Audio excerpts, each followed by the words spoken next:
To get right into it, this time I want to talk about background checking your tenants and also writing leases.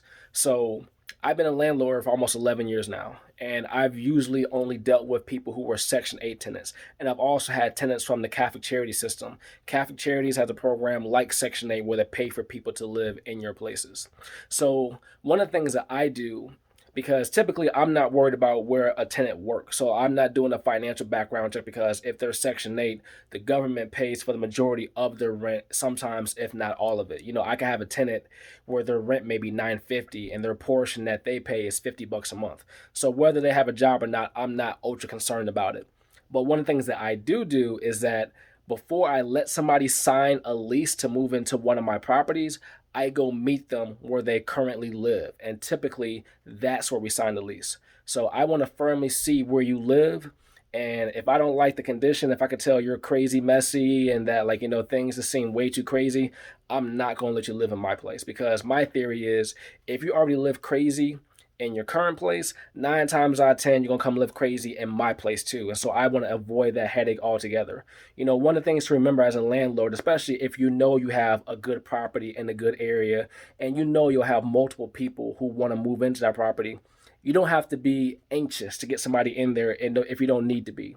The last thing you want is to get somebody into your property who's just a headache, or they destroy stuff, or they're just a disturbance to the building and the other people who live there. You really want to make sure about this, especially depending on the state you live in. If you have to get rid of somebody, whether it be for non-payment or whether it is breaking rules in their lease, in certain states, it's just a headache. And if you can avoid going through it, I would definitely recommend that. And so, me personally speaking, every time I've gone to go check out where somebody currently lives before they come move into my property has always worked out for the best. Always. Is it a guaranteed system to work out? Of course not. Nothing's guaranteed. But I feel like that's part of your job as a landlord, doing your due diligence to make sure that you have somebody who you really want moving into your property. All right, so next quick thing is leases. So usually I just get a basic lease from like an Office Max or Home Depot, but I add in extra things to the lease depending on the property that the certain tenant is moving into. So at one of my properties, I may have one set of rules where I have a driveway, you're not allowed to park there. At the other property, maybe I don't have a driveway, but we have a back porch, and I have rules about the back porch, about the backyard, things like that.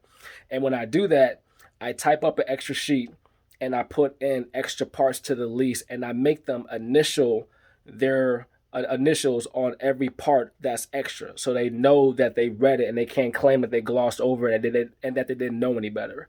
So you have to do little things like this to help protect yourself because, truth be told, people play games. So you have to do this to safeguard yourself as a landlord. Also, a major thing to do before I let somebody move in, you really want to make sure that they get renter's insurance.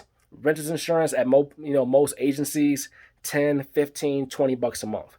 If you really got a tenant who's on a fixed income and they don't have a lot of money coming in, if they're paying a portion of their rent, so like a Section 8 tenant, if they're paying $50 out of that $950 a month that their rent is, it's worth it for you to tell them, hey, I know times are tight. Just give me $30 because I know your renter's insurance is $20. I'd rather